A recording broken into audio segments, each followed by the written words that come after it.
શાંતિ 26/1/2026 આજના મીઠા બાબાના મધુર મહાવાક્ય. મીઠા બાળકો, તમે અડધો કલ્પ જેમની ભક્તિ કરી છે તે બાપ પોતે તમને ભણાવી રહ્યા છે. આ ભણવાથી જ તમે દેવી દેવતા બનો છો. પ્રશ્ન છે, યોગ બળના લિફ્ટની કમાલ શું છે? ઉત્તર છે, તમે બાળકો યોગ બળની લિફ્ટથી સેકન્ડમાં ઉપર ચડી જાઓ છો. અર્થાત સેકન્ડમાં જીવન મુક્તિનો વારસો તમને મળી જાય છે. તમે જાણો છો, સીડી ઉતરવામાં 5000 વર્ષ લાગ્યા અને ચડીએ છીએ 1 સેકન્ડમાં. આ છે યોગ બળની કમાલ. બાપની યાદથી બધા પાપ કપાઈ જાય છે. આત્મા સતો પ્રધાન બની જાય છે. ઓમ શાંતિ. રૂહાની બાપ રૂહાની બાળકોને બેસીને સમજાવે છે. રૂહાની બાપની મહિમા તો બાળકોને સંભળાવી છે. તે જ્ઞાનના સાગર, સચ્ચિત આનંદ સ્વરૂપ છે, શાંતિના સાગર છે. એમને બધા બેહદની શિફ્તો આપવામાં આવે છે, બેહદની મહિમા કરવામાં આવે છે. અત્યારે બાપ છે જ્ઞાનના સાગર, અને આ સમયે જે પણ મનુષ્ય છે બધા જાણે છે અમે ભક્તિના સાગર છીએ. ભક્તિમાં જે સૌથી વધારે તીખા હોય છે તે જ હોય છે, એમને જ માન મળે છે. આ સમયે કળિયુગમાં છે ભક્તિ દુઃખ, સતયુગમાં છે જ્ઞાનનું સુખ. એવું નથી કે ત્યાં જ્ઞાન છે તો આ મહિમા માત્ર એક જ બાપની છે, અને બાળકોની મહિમા પણ છે, કારણ કે બાપ બાળકોને ભણાવે છે અથવા યાત્રા શીખવાડે છે. બાપે સમજાવ્યું છે 2 યાત્રાઓ છે. ભક્ત લોકો તીર્થ કરે છે, ચારેય તરફ ચક્કર લગાવે છે. તો જેટલો ટાઈમ ચારેય તરફ ચક્કર લગાવે છે એટલો ટાઈમ વિકારમાં નથી જતા. શરાબ વગેરે છીછી કોઈ વસ્તુ નથી ખાતા, નથી પીતા. ક્યારેક બદ્રીનાથ, ક્યારેક કાશી ચક્કર લગાવે છે, ભક્તિ કરે છે ભગવાનની. હવે ભગવાન તો એક હોવા જોઈએ ને. બધી જગ્યાએ તો ચક્કર નહીં લગાવવું જોઈએ ને. ચારેય તરફ તો ચક્કર લગાવવું નહીં જોઈએ. શિવ બાબાના તીર્થનું પણ ચક્કર લગાવે છે. સૌથી મોટું બનારસનું તીર્થ ગાવામાં આવેલું છે, જેને શિવની પુરી કહેવામાં આવે છે. ચારેય તરફ જાય છે, પરંતુ જેમના દર્શન કરવા જાય છે અથવા જેમની ભક્તિ કરે છે એમની બાયોગ્રાફી એટલે કે જીવન કહાનીને, એમના ઓક્યુપેશન એટલે કે એમના કર્તવ્યને કોઈની પણ ખબર નથી. એટલે એમને કહેવામાં આવે છે અંધશ્રદ્ધા. જેમની પૂજા કરવી, કોઈની પણ પૂજા કરવી, માથું ટેકવું અને એમની જીવન કહાનીને ન જાણવી, એને કહેવામાં આવે છે બ્લાઇન્ડ ફેથ, અંધશ્રદ્ધા. ઘરમાં પણ મનાવે છે, દેવીઓની કેટલી પૂજા કરે છે, માટીની કે પથ્થરની દેવીઓ બનાવી એમને ખૂબ શૃંગારે છે. સમજો, લક્ષ્મીનું ચિત્ર બનાવે છે. એમને પૂછો કે આમની બાયોગ્રાફી બતાવો, એમની જીવન કહાની બતાવો, તો કહેશે કે સતયુગની મહારાણી હતી, ત્રેતાની પછી સીતા હતી. બાકી એમણે કેટલો સમય રાજ્ય કર્યો, લક્ષ્મીનાનું રાજ્ય ક્યારથી ક્યાં સુધી ચાલ્યું, આ કોઈ પણ જાણતું નથી. મનુષ્ય ભક્તિ માર્ગમાં યાત્રા પર જાય છે. આ બધું છે ભગવાનને મળવાનો ઉપાય. શાસ્ત્ર વાંચવા આ પણ ઉપાય છે ભગવાનથી મળવાના માટે. પરંતુ ભગવાન છે ક્યાં? કહેશે એ તો સર્વવ્યાપી છે. અત્યારે તમે જાણો છો, ભણવાથી અમે એટલે કે દેવી દેવતા બનીએ છીએ. બાપ પોતે આવીને ભણાવે છે. જેમને મળવા માટે અડધો કલ્પ ભક્તિ માર્ગ ચાલ્યો છે, કહે છે બાબા પાવન બનાવો અને પોતાનો પરિચય પણ આપો કે તમે છો કોણ. બાબાએ સમજાવ્યું છે કે તમે આત્મા બિંદી છો. આત્માને જ અહીંયા શરીર મળેલું છે, એટલે અહીંયા કર્મ કરે છે. દેવતાઓના માટે કહેશે કે તે સતયુગમાં રાજ્ય કરીને ગયા છે. ક્રિશ્ચન લોકો તો સમજે છે બરોબર ગોડ ફાધરે પેરેડાઇઝ સ્થાપન કર્યું. અમે એમાં નહીં હતા. ભારતમાં પેરેડાઇઝ હતું, સ્વર્ગ હતું. એમની બુદ્ધિ છતાં પણ સારી છે. ભારતવાસી સતો પ્રધાન પણ બને છે તો પછી તમો પ્રધાન પણ બને છે. તે એટલું સુખ નથી જોતા તો દુઃખ પણ એટલું નથી જોતા. અત્યારે પાછળના ક્રિશ્ચન લોકો કેટલા સુખી છે. પહેલા તો તે ગરીબ હતા. પૈસા તો મહેનતથી કમાવામાં આવે છે ને. પહેલા એક ક્રાઇસ્ટ આવ્યા, પછી એમનો ધર્મ સ્થાપન થાય છે. વૃદ્ધિ થતી જાય છે, 1 થી 2, 2 થી 4, પછી એવી વૃદ્ધિ થતી જાય છે. અત્યારે જુઓ ક્રિશ્ચનનું ઝાડ કેટલું થઈ ગયું છે.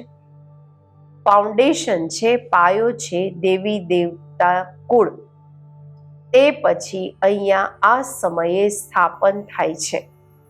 પહેલા એક બ્રહ્મા, પછી બ્રાહ્મણોની એડોપ્ટેડ સંતાન વૃદ્ધિને પામે છે. બાપ ભણાવે છે તો ખૂબ અનેક બ્રાહ્મણ થઈ જાય છે. પહેલા તો 1 હતા ને, 1 થી કેટલી વૃદ્ધિ થઈ છે, કેટલી થવાની છે. જેટલા સૂર્યવંશી ચંદ્રવંશી દેવતાઓ હતા એટલા બધા બનવાના છે. પહેલા છે એક બાપ, એમની આત્મા તો છે જ. બાપની અમે આત્માઓ સંતાન કેટલી છીએ? અમે બધા આત્માઓના બાપ એક અનાદિ છીએ. પછી સૃષ્ટિનું ચક્ર ફરતું રહે છે.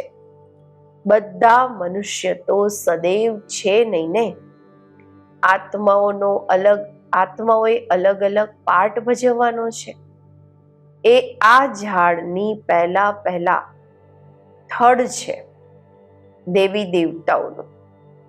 પછી એનાથી ટ્યુબ્સ નીકળી છે, ડાળીઓ નીકળી છે. તો બાપ બેસી બાળકોને સમજાવે છે, બાળકો હું આવીને શું કરું છું? આત્મામાં જ ધારણા થાય છે. બાપ બેસી સંભળાવે છે, હું આવ્યો કેવી રીતે? તમે બધા બાળકો જ્યારે કે પતિત બન્યા છો તો યાદ કરો છો. સતયુગ ત્રેતામાં તો તમે સુખી હતા તો યાદ નહીં કરતા હતા. દ્વાપરની પછી જ્યારે દુઃખ વધારે થાય છે ત્યારે બોલાવે છે, હે પરમ પિતા પરમાત્મા બાબા. હા બાળકો, સાંભળ્યું. શું ઈચ્છો છો? બાબા આવીને પતિતોને પાવન બનાવો. બાબા અમે ખૂબ દુઃખી પતિત છીએ, અમને આવીને પાવન બનાવો. કૃપા કરો, આશીર્વાદ કરો. તમે મને બોલાવ્યો છે બાબા, આવીને પતિતોને પાવન બનાવો. પાવન સતયુગને કહેવામાં આવે છે. આ પણ બાપ પોતે બેસીને બતાવે છે. ડ્રામાના પ્લાન અનુસાર જ્યારે સંગમયુગ થાય છે, સૃષ્ટિ જૂની થાય છે, ત્યારે હું આવું છું. તમે સમજો છો, સંન્યાસી પણ 2 પ્રકારના છે. તે છે હઠયોગી. એમને રાજયોગી નથી કહેવામાં આવતા. એમનો છે હદનો સંન્યાસ, ઘર-બાર છોડી જઈ જંગલમાં રહે છે, ગુરુઓના ફોલોઅર્સ બને છે. ગોપીચંદ રાજાના માટે પણ એક કથા સંભળાવે છે. એમને કહ્યું, તમે ઘર-બાર કેમ છોડો છો? ક્યાં જાઓ છો? શાસ્ત્રોમાં તો ખૂબ બધી કહાનીઓ છે, વાર્તાઓ છે. અત્યારે તમે બીકે, તમે બ્રહ્માકુમાર બ્રહ્માકુમારીઓ રાજાઓને પણ જઈને જ્ઞાન અને યોગ શીખવો છો. એક અષ્ટાપા ગીતા પણ છે, અષ્ટાપા ગીતા પણ છે, જેમાં બતાવે છે રાજાને વૈરાગ આવ્યો. બોલ્યા, અમને કોઈ પરમાત્માથી મળાવે. ઢંઢેરો પીટાવ્યો. તે આ જ સમય છે. તમે જઈને રાજાઓને જ્ઞાન આપો છો ને, બાપથી મળવાના માટે. જેમ તમે મળ્યા છો તો બીજાને પણ મળાવવાની કોશિશ કરો છો. તમે કહો છો, અમે તમને સ્વર્ગના માલિક બનાવીશું, મુક્તિ, જીવન મુક્તિ આપીશું. પછી એમને બોલો, શિવ બાબાને યાદ કરો, બીજા કોઈને નહીં. તમારી પાસે પણ શરૂમાં બેઠા બેઠા એકબીજાને જોતા ધ્યાનમાં ચાલી જતા હતા ને, ખૂબ વંડર લાગતું હતું. બાપ હતા ને આમના, બ્રહ્મા બાબામાં શિવ બાબા બેઠા હતા, તો તે ચમત્કાર બતાવતા હતા. બધાની દોરી ખેંચી લેતા હતા. બાપ દાદા ભેગા થઈ ગયા ને, કબ્રિસ્તાન બનાવતા હતા, એવો યોગ બાબા કરાવતા હતા. જેમ કે બધા એકદમ શરીરથી ડિટેચ થઈ ગયા. શમશાન યોગ જેને કહેવામાં આવે છે. બધા બાબાની યાદમાં સૂઈ જાઓ, બધા ધ્યાનમાં ચાલી જતા હતા. આ બધી બાબાની, શિવ બાબાની ચતુરાઈ હતી, ચાલાકી હતી. આને પછી ઘણા જાદુ સમજવા લાગ્યા. આ હતો શિવ બાબાનો ખેલ. બાપ જાદુગર, સોદાગર, રત્નાગર છે ને, ધોબી પણ છે, સોનાર પણ છે, વકીલ પણ છે. બધાને રાવણની જેલથી છોડાવે છે. એને જ બધા બોલાવે છે, હે પતિત પાવન, હે દૂર દેશના રહેવા વાળા, અમને આવીને પાવન બનાવો. આવો પણ પતિત દુનિયામાં, પતિત શરીરમાં આવીને અમને પાવન બનાવો. અત્યારે તમે એનો પણ અર્થ સમજો છો. બાપ આવીને બતાવે છે તમને બાળકોને, રાવણના દેશમાં અમને બોલાવ્યા છે. હું તો પરમધામમાં બેઠો હતો. સ્વર્ગ સ્થાપન કરવાના માટે મને નર્ક રાવણના દેશમાં બોલાવ્યો કે અત્યારે સુખધામમાં લઈ ચાલો. હવે તમને બાળકોને લઈ જાઉં છું ને, તો આ છે ડ્રામા. મેં જે તમને રાજ્ય આપ્યું હતું તે પૂરું થયું. પછી દ્વાપરથી રાવણ રાજ્ય ચાલ્યું છે. 5 વિકારોમાં પડ્યા છો, નીચે પડ્યા. એમના પછી ચિત્ર પણ જગન્નાથપુરીમાં છે.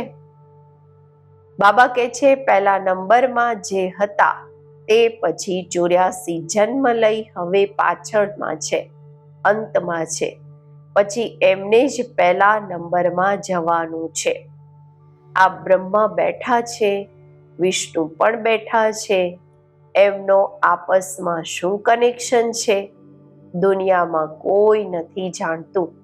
બ્રહ્મા સરસ્વતી પણ અસલમાં સતયુગના માલિક લક્ષ્મી નારાયણ હતા. અત્યારે નર્કના માલિક છે. અત્યારે તે તપસ્યા કરી રહ્યા છે આ લક્ષ્મી નારાયણ બનવાના માટે. દેલવાડા મંદિરમાં પૂરું યાદગાર છે. બાપ પણ અહીંયા જ આવ્યા છે એટલે હવે લખે પણ છે. આબુ સર્વ તીર્થોમાં, બધા ધર્મોના તીર્થોમાં મુખ્ય તીર્થ છે, કારણ કે અહીંયા જ બાપ આવીને સર્વ ધર્મોની સદગતિ કરે છે. તમે શાંતિધામ થઈને પછી સ્વર્ગમાં જાઓ છો, બાકી બધા શાંતિધામમાં ચાલી જાય છે. તે છે જડ યાદગાર, આ છે ચૈતન્ય. જ્યારે તમે ચૈતન્યમાં તે બની જશો તો પછી આ મંદિર વગેરે બધું ખતમ થઈ જશે. પછી ભક્તિ માર્ગમાં આ યાદગાર બનાવશે. અત્યારે તમે સ્વર્ગની સ્થાપના કરી રહ્યા છો. મનુષ્ય સમજે છે સ્વર્ગ ઉપરમાં છે. અત્યારે તમે સમજો છો આ ભારત સ્વર્ગ હતું, અત્યારે નર્ક છે. આ ચક્ર જોવાથી જ બધું જ્ઞાન આવી જાય છે. દ્વાપરથી બીજા ધર્મ આવે છે, તો અત્યારે જુઓ કેટલા ધર્મ છે. આ છે આયરન એજ. અત્યારે તમે સંગમ પર છો, સતયુગમાં જવા માટે પુરુષાર્થ કરો છો. કળિયુગમાં છે બધા પથ્થર બુદ્ધિ, સતયુગમાં છે પારસ બુદ્ધિ. તમે જ પારસ બુદ્ધિ હતા, તમે જ પછી પથ્થર બુદ્ધિ બન્યા છો. ફરી પારસ બુદ્ધિ બનવાનું છે. હવે બાપ કહે છે તમે મને બોલાવ્યો છે તો હું આવ્યો છું, અને તમને કહું છું કામને જીતો તો જગત જીત બનશો. મુખ્ય આ વિકાર જ છે. સતયુગમાં છે બધા નિર્વિકારી, કળિયુગમાં છે વિકારી. બાપ કહે છે બાળકો હવે નિર્વિકારી બનો. 63 જન્મ વિકારમાં ગયા છો, હવે આ અંતિમ જન્મ પવિત્ર બનો. હવે મરવાનું તો બધાને છે. હું સ્વર્ગ સ્થાપન કરવા આવ્યો છું, તો હવે મારી શ્રીમત પર ચાલો. હું જે કહું તે સાંભળો. અત્યારે તમે પથ્થર બુદ્ધિને પારસ બુદ્ધિ બનાવવાનો પુરુષાર્થ કરી રહ્યા છો. તમે જ પૂરી સીડી ઉતરો છો, પછી ચડો છો. તમે જેમ કે જીન છો. જીન, બાબા કહે છે જીનની વાર્તા છે ને, એણે કહ્યું કે મને કામ આપો. તો રાજાએ કહ્યું કે સારું, સીડી ઉતરો અને ચડો. ઘણા મનુષ્ય કહે છે ભગવાનને શું પડી હતી જે સીડી ચડાવે અને ઉતારે છે? ભગવાનને શું થયું જે આવી સીડી બનાવી? બાપ સમજાવે છે આ અનાદિ ખેલ છે. તમે 5000 વર્ષમાં 84 જન્મ લીધા છે. 5000 વર્ષ તમે નીચે ઉતરવામાં લગાડ્યા છે.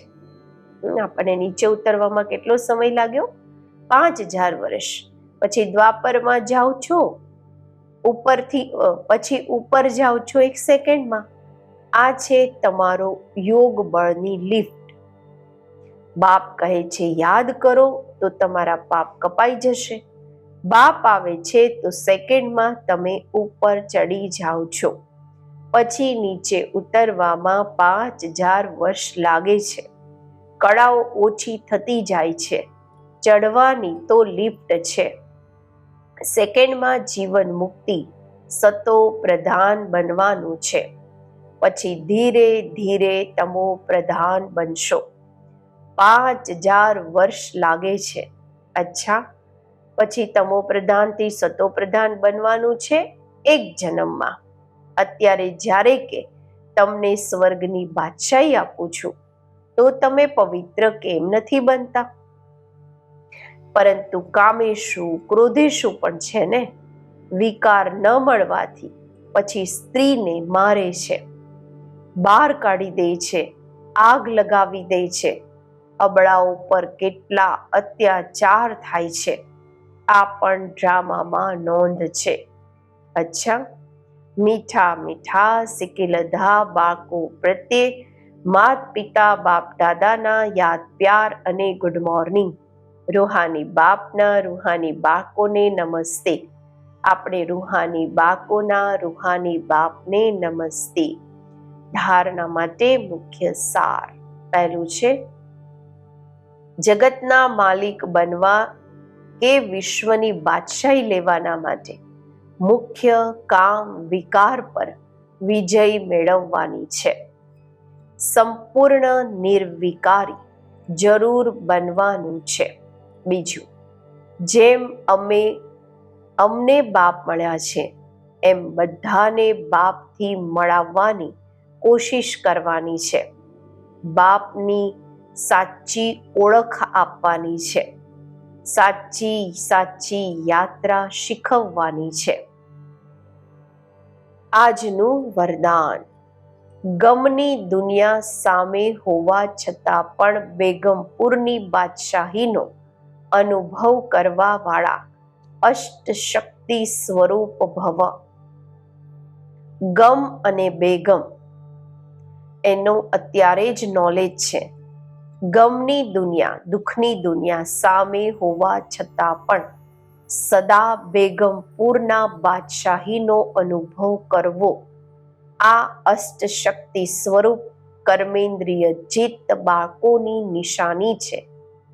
અત્યારે જ બાપ દ્વારા સર્વ શક્તિઓની પ્રાપ્તિ થાય છે. પરંતુ જો કોઈ ન કોઈ સંદોષ કે કોઈ કર્મેન્દ્રિયના વશીભૂત થઈ પોતાની શક્તિ ખોઈ લો છો તો જે બેગમપુરનો નશો, બાબા કહે છે કે જે બેગમપુરનો નશો કે ખુશી પ્રાપ્ત છે તસ્વત જ ખોવાઈ જાય છે. કર્મેન્દ્રિયોના વશીભૂત થવાથી દુઃખ આવે છે. બેગમપુરનો નશો નથી રહેતો. બેગમપુરના બાદશાહ પણ કંગાળ બની જાય છે. આજનું સ્લોગન છે, દ્રઢતાની શક્તિ સદા સાથે હોય તો સફળતા ગળાનો હાર છે. અવ્યક્ત ઈશારા. આ અવ્યક્તિ મહિનામાં બંધન મુક્ત રહી જીવન મુક્ત સ્થિતિનો અનુભવ કરો. પોતાના સંકલ્પોના તોફાન કે કોઈ પણ સંબંધ દ્વારા, પ્રકૃતિ કે સમસ્યાઓ દ્વારા તોફાન કે વિઘ્ન આવે છે તો એનાથી મુક્તિ મેળવવા માટે યોગયુક્ત યુક્તિયુક્ત બનો. જ્યાં સુધી યોગયુક્ત નથી ત્યાં સુધી વિઘ્નોથી યુક્ત છો. ઓમ શાંતિ.